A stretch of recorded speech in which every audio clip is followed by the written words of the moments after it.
வயலும் வயலும் வயலும் செழிக்க வாழ்வு தந்தானே, வயலும் வாழ்வு தந்தானே. அட பொன்னா விளையோ பூமிக்கு நல்ல விவரம் தந்தானே, உழவனின் உறவா வந்தானே.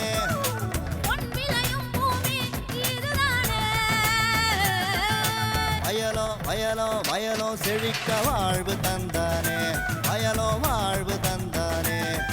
அட பொன்னா விளையோ பூமிக்கு நல்ல விவரம் தந்தானே, உழவனின் உறவா வந்தானே. தந்தன தந்தன தன தந்தானே, மங்கள பொங்கிட துணை வந்தானே. தந்தன தந்தன தன தந்தானே, மங்கள பொங்கிட துணை வந்தானே. மாத்து யோசிச்சேங்க.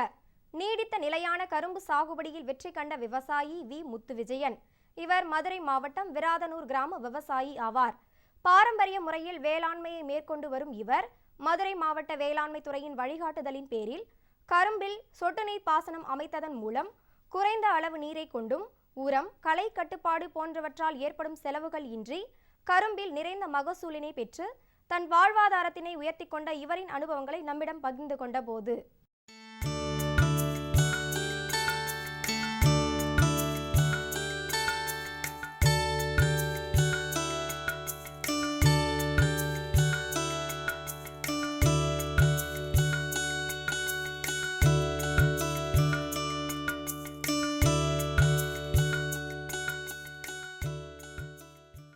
நான் பாரம்பரியமாக விவசாய குடும்பத்தை சேர்ந்தவன்.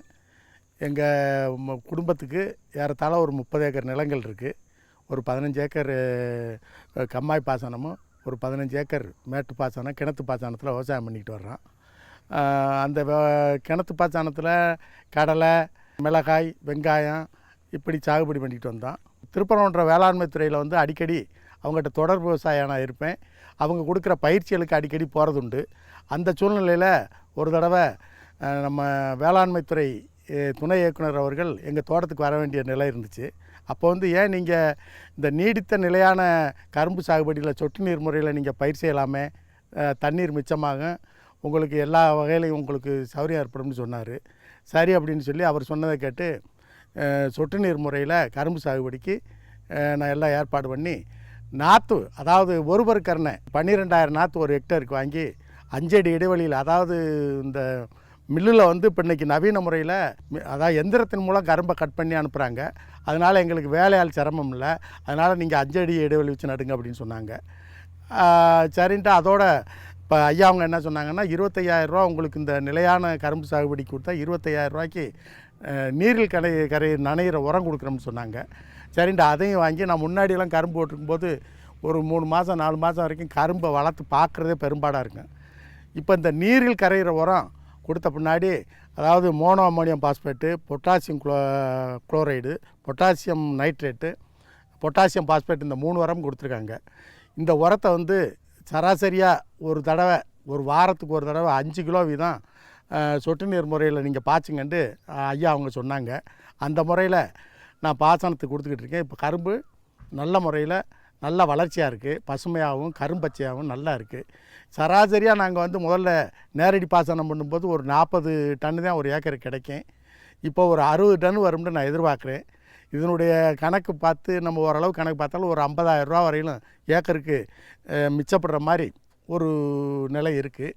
அதனால் இந்த கரும்பு சாகுபடி மிக நல்லா இருக்குது. இந்த சொட்டு நீர் முறையில் செய்யும்போது இந்த தண்ணியை மிச்சப்படுத்தி வெங்காயம் போட்டிருக்கேன். அது ஒரு 2 ஏக்கரு சொட்டு நீரில் போட்டிருக்கேன். அப்போ ஒரு ஹெக்டேரில் இருக்க தண்ணியை மிச்சப்படுத்தி இப்போ 2 ஹெக்டேர் விவசாயம் பண்ணிக்கிட்டு இருக்கேன் நான். இந்த சொட்டு நீர் முறையில் நம்ம கரும்பு விவசாயம் பண்ணுறதுல பல நன்மை இருக்குங்க. அதாவது உரத்தை வந்து நேரடியாக நம்ம சொட்டு நீர் களத்தில் அந்த உர டேங்கில் கலந்து வச்சிட்டோம்னா நேரடியாக 10வது நிமிஷத்துலேயே அந்தந்த தூரில் வேருக்கு நேரடியாக போய் கிடைக்குது. அதப்போ நம்ம உரையிடுற ஆள் செலவு, ஆள் கூலி இதெல்லாம் நமக்கு மிச்சமாகுது. அதே மாதிரி தண்ணி ஒரே சீராக ஒரே நேரத்தில் 1 மணி நேரம் பாய்ச்சினா போதும். 2.5 ஏக்கருக்கு 4 வால்வை திறந்தோம்னா 1 மணி நேரத்தில் எல்லா தூர்லையும் போய் தண்ணி பாய்ஞ்சிரும். இது ஒரு காரணம். 2வது கலை நிர்வாகம். களை வந்து அந்த தூரில் மட்டும் தண்ணி பாயிறதுனால மற்ற இடங்களில் ஈரம் இருக்கிறதுல அங்கே புல்லு முளைக்காது.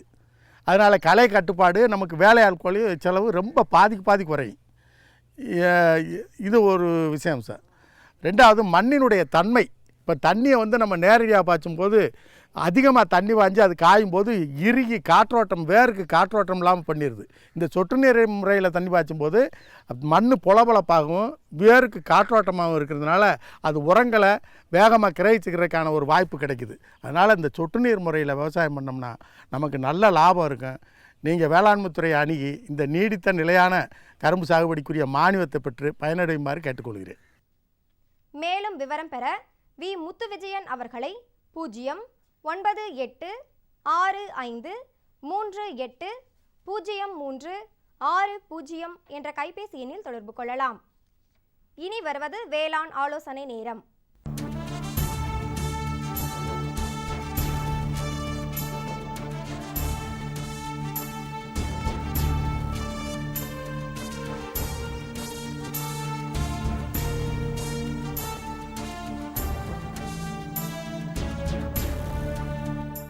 மதுரை மாவட்ட தோட்டக்கலைத்துறை விவசாயிகள் பயன்பெறும் வகையில் பல்வேறு திட்டங்களை செயல்படுத்தி வருகின்றது. மதுரை மாவட்ட தோட்டக்கலைத்துறையின் மூலம் தேசிய தோட்டக்கலை இயக்கத்தில் வாடிப்பட்டி வட்டாரத்தில் மா அடர் நடவு, மல்லிகை சாகுபடி, உதிரி மலர்கள் சாகுபடி போன்றவைகள் பயிரிடப்பட்டு வருகின்றது. மேலும் இவ்வட்டாரத்தில் தென்னை பெருமளவில் உள்ளதால் அதில் கோகோ ஊடுபயிர் செய்வதற்கு விவசாயிகளை ஊக்குவிக்கும் வகையில் இத்திட்டத்தின் மூலமாக மானியங்கள் வழங்கப்படுகின்றது. மேலும் தேசிய தோட்டக்கலை இயக்கத்தின் சிறப்பம்சங்கள் மற்றும் தென்னையில் ஊடுபயிராக கோகோ சாகுபடி செய்வதற்கான வழிமுறைகள் குறித்து மதுரை மாவட்டம் வாடிப்பட்டி வேளாண் விரிவாக்க மைய தோட்டக்கலை உதவி இயக்குனர் ஏ. அனுசியா அவர்கள் தரும் விளக்கம். இன்றைய ஆலோசனை நேரத்தில் நம்ம தென்னையில் ஊடுபயிர் கொக்கோ சாகுபடி பற்றி நம்ம இப்போ பார்க்க போகிறோம். தேசிய தோட்டக்கலை இயக்கம் அது ஒரு மத்திய அரசு திட்டம். அந்த திட்டம் மூலமாக வாடிப்பட்டி வட்டாரத்தில் மா அடர் நடவு, அப்புறம் மல்லிகை சாகுபடி, உதிரி மலர்கள் சாகுபடி, இந்த இதுக்கெல்லாம் மானியம் கொடுத்துக்கிட்டு இருக்கோம். இப்போ வாடிப்பட்டி வட்டாரத்தில் தென்னை 2300 ஹெக்டர் பரப்பில் தென்னை சாகுபடி செஞ்சிட்ருக்காங்க. இதில் தென்னையில் ஊடுபயிராக கொக்கோ இந்த தேசிய தோட்டக்கலை இயக்கம் மூலமாக நாங்கள் விவசாயிகளுக்கு முழு மானியத்தில் கொடுத்துக்கிட்டு இருக்கோம். இது 2010வது வருஷத்தில் இந்த விவசாயி வேல்முருகன் ஒருத்தர் இந்த ஐயப்பநாயக்கம்பட்டி கிராமத்தை சேர்ந்தவர், அவருக்கு கொடுத்தோம். இதுதான் இந்த கொக்கோ மரம். இது இப்போ கொடுத்து இப்போ 4வது வருஷத்தில் இருக்குது. அவருக்கு மொத்தம் 2.30 ஹெக்டரில் 27,600 மானியம் கொடுத்துருக்கோம். இதில் அவருக்கு 1150 கொக்கோ செடிகள், அப்புறம் அதுக்கு உண்டான மருந்துகள், உரங்கள் எல்லாமே கொடுத்துட்ருக்கோம். இவர் இப்போ ஒரு 2 வருஷமாக இதில் அந்த கொக்கோ விதைகளை ஒரு தனியார் கம்பெனி மூலமாக அவங்க கொடுத்தது. அந்த தனியார் கம்பெனிக்கு அவர் அந்த விதைகளை கொடுத்து நல்ல ஒரு வருமானம் எடுத்துக்கிட்டு இருக்காரு. 15 நாளைக்கு ஒரு தடவை 40 கிலோ விதைகள் அவர் கொண்டு போய் அங்கே கொடுக்குறாரு. தனியார் கம்பெனியோட ஒரு புரிந்துணர்வு ஒப்பந்தம் போட்டு தான் அவங்க அந்த கொக்கோ செடிகள் விவசாயிகளுக்கு கொடுக்குறோம். அவங்களே எடுத்துக்கிறாங்க விதைகள் எல்லாம். ஒரு கிலோ விதை 200 வரைக்கும் போகுது. 15 நாளைக்கு ஒரு தடவை 40 கிலோ அப்படிங்கும்போது ஒரு 15 நாளைக்கு ஒரு தடவை 8000 ரூபா வரைக்கும் அவருக்கு வருமானம் கிடைக்கிது. கொக்கோ பயிர் ஒரு நிழல் விரும்புகிற பயிர். அதனால் இதை தென்னைக்குள்ளே ஊடுபயிராக செய்ய முடியும், தனிப்பயிராக இதை வளர்க்க முடியாது. இந்த கொக்கோ பயிர் எல்லா இடங்கள்லையும் நம்ம வளர்க்கவும் முடியாது. நல்ல தென்னம் மரங்கள் நிறைய இருக்கிற ஏரியாக்களில் தான் இதை நம்ம சாகுபடி செய்ய முடியும். கொக்கோவுக்கு நம்ம தனியாக எந்த நீர்ப்பாசன வசதியும் பண்ண வேண்டிய தேவையில்லை. நம்ம தென்னைக்கு பாய்ச்சிற தண்ணீரே கொக்கோவுக்கு போதுமானது. கொக்கோலேருந்து நம்ம அந்த இலைகள் இதெல்லாம் வயலுக்குள்ளே விழுகிறதுனால அதுவே மக்கி அதுவே ஒரு உரமாக தென்னைக்கும் பயன்படும், கொக்கோவுக்கும் பயன்படும். இதனால் களைகள் அதிகமாக வளராமல் இருக்கும். ஏன்னா அந்த இலைகள் ஒரு மூடாக்கு மாதிரி இருக்கிறதுனால களைகளும் அதிகமாக வளராது. இப்போ தென்னையில் நம்ம ஊடுபயிராக செய்கிறதுனால தென்னையில் வர்ற பூச்சிகள் அப்புறம் நோய்கள் இந்த கொக்கோ பயிரை பாதிக்காது. அதனால் நம்ம இதை தைரியமாக நல்லா வளர்த்து நல்லா பயன்பெறலாம். தனியார் நிறுவனம் அவங்க அவங்களே விதைகளை எடுத்துக்கிறதுனால விவசாயிகள் எங்கேயும் அலைய வேண்டிய தேவையும் இல்லை. அதனால் எல்லாருமே தென்னந்தோப்பு வச்சுருக்கிற எல்லா விவசாயிகளுமே இந்த திட்டத்தில் அந்தந்த வட்டார தோட்டக்கலை துறையினரை அணுகி பயன்பெறலாம். மேலும் விவரம் பெற ஏ. அனுசியா அவர்களை 0 9360607452 என்ற கைபேசி எண்ணில் தொடர்பு கொள்ளலாம். மீண்டும் நாளைய பொன் விளையும் பூமி நிகழ்ச்சியில் சந்திப்போம். நன்றி, வணக்கம்.